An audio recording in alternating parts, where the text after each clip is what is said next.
Welcome back to It's Your Environment. We're here at the Fin and Feather, and we've got the president of the club, Jim Quillinan. Welcome to the show. How do you do? Glad to be here. You were the first president. Yeah, I was the charter president when we first started 15 years ago, and things come around and you get hooked into it.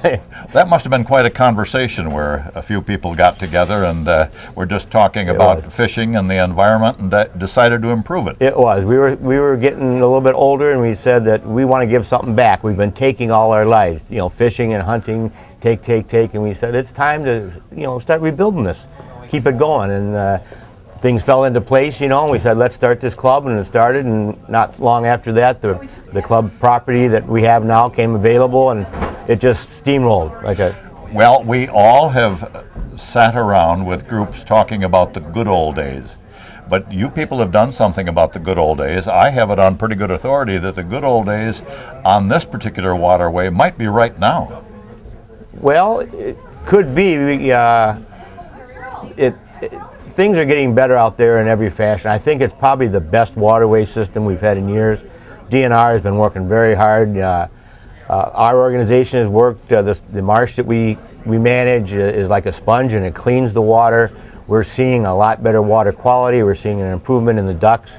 Tom just told me tonight before he left there's got to be 10 or 15,000 ducks inside the break wall as we speak. So they know it's there. They're starting to use it more and more. And we're very pleased with that. Well, I wasn't here, and neither were you, but I understand that perhaps 80, 90, 100 years ago, this particular waterway had a lot more marshes, and those marshes did work, not only as sponges and homes for the nesting ducks and resting places for the ducks going north and south, but they were so important to the spawning in the fishery. Yes, it was. The western one half of Lake Butte was actually a marsh. They collected marsh hay out there with horses and wagons. They could drive on it. It was so thick at times. And some of the old timers would tell me that when they started hunting and the ducks got up, they would block out the sunlight. So it held a lot of wildlife. It was a lot of spawning went on, and we're trying to do our little bit to see if we can bring some of that back. Well, now how did we lose all of that marsh? Well, when civilization moved in, and the demand for electricity and water for the paper mills upriver heading towards Neenah and Menasha and Green Bay, they started demanding more and more water, so the Corps of Engineers put in dams to give them water to use for their process and for electricity. It raised the water bed in Lake Butte up, and it pulled the marsh up with it. It detached it from its rooted anchorment, and as a result, everything just floated away. Washed right away. It just floated away. And that had an immense impact on the amount of wildlife the area could support. It removed thousands of acres of wildlife, pristine habitat that migrating ducks actually look for. You know, it was plenty of food, plenty of clean water, and not a lot of people. And well, times change. You know, there's not much we can do about it. So the Butte Club decided that they would start rebuilding islands the old-fashioned way. Yes. And tell us the process. Well, we went back. It kind of ties into what Art mentioned earlier, was the Winnebago Comprehensive Management Plan.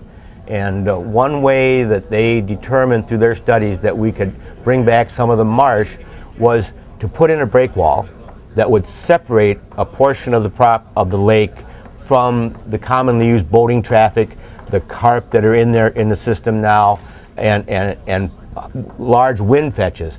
We went back and worked with the DNR in the process of buying the property where the break wall was put up, and then we went back to building islands. And the more islands we can build calms the water down more. There's less wind fetch, less wave action, makes the water cleaner, and then we've had wild celery that's been dormant for decades come back all by itself. Wow. And we have little portions of wild rice coming too also that have come on its own. They've been sitting there in the murky water. Now that it's cleared up, they've started sprouting and growing, and it's a tremendous success story. And of course, you really can't get rid of the carp, so they're a constant irritation, aren't they? Yes, that's why it behooved us to go take that extra step and put up that large break wall to exclude them, and then by allowing access to boats to come into the property, it's a navigable waterway, we built this carp barrier with a floating gate that the boats can float over, but it scares the carp away. So it's been very successful in keeping carp out of the restoration project area, and we have noticed tremendous increases in water quality just by keeping the carp out. Are there any other threats? Are there things that boaters are doing, fishermen are doing, people who just don't know any better are doing that are impeding the progress? Not inside the breakwall. We've had very good success with our projects inside, and the people that use it for fishing have abided by our request in terms of slow no wake areas and not destroying the habitat that they use, just enjoy it and leave it like it was. There has been some problem in the cane beds outside of the breakwall area. It's a very popular fishing spot, and boaters that don't know go into these cane beds and they break them off, and if they break them off they die.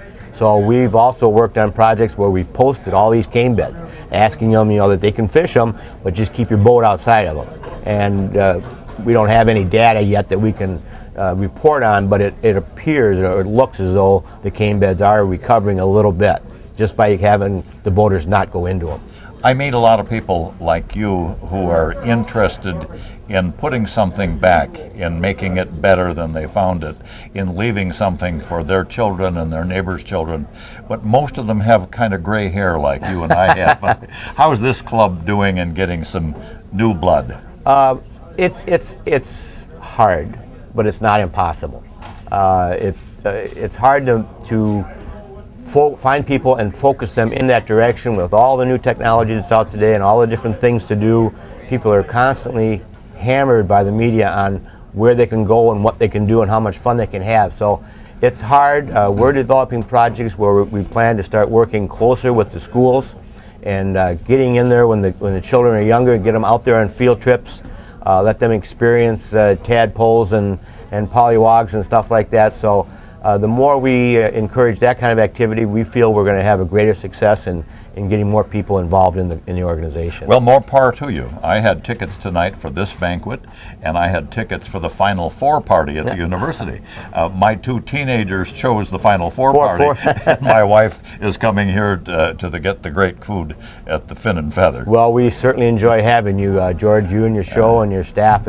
We really appreciate you coming. We really appreciate being on your show. It's a great pleasure for us. Well, there's going to be an announcement tonight. Can you give us a tip? Well, it's announcing that we're buying an additional 18 acres from Mr. Lowell Robbins, which encompasses the entrance area to the property. And in getting this purchase done, we can make the property whole again. The entire Terrell's Island project area will be one large property. It'll provide us with several opportunities for future development, a resource center, and more hiking trails. So we're going to announce that, and I guess the big kick I'm going to put into it is that we're also launching a big fundraising effort to pay for it.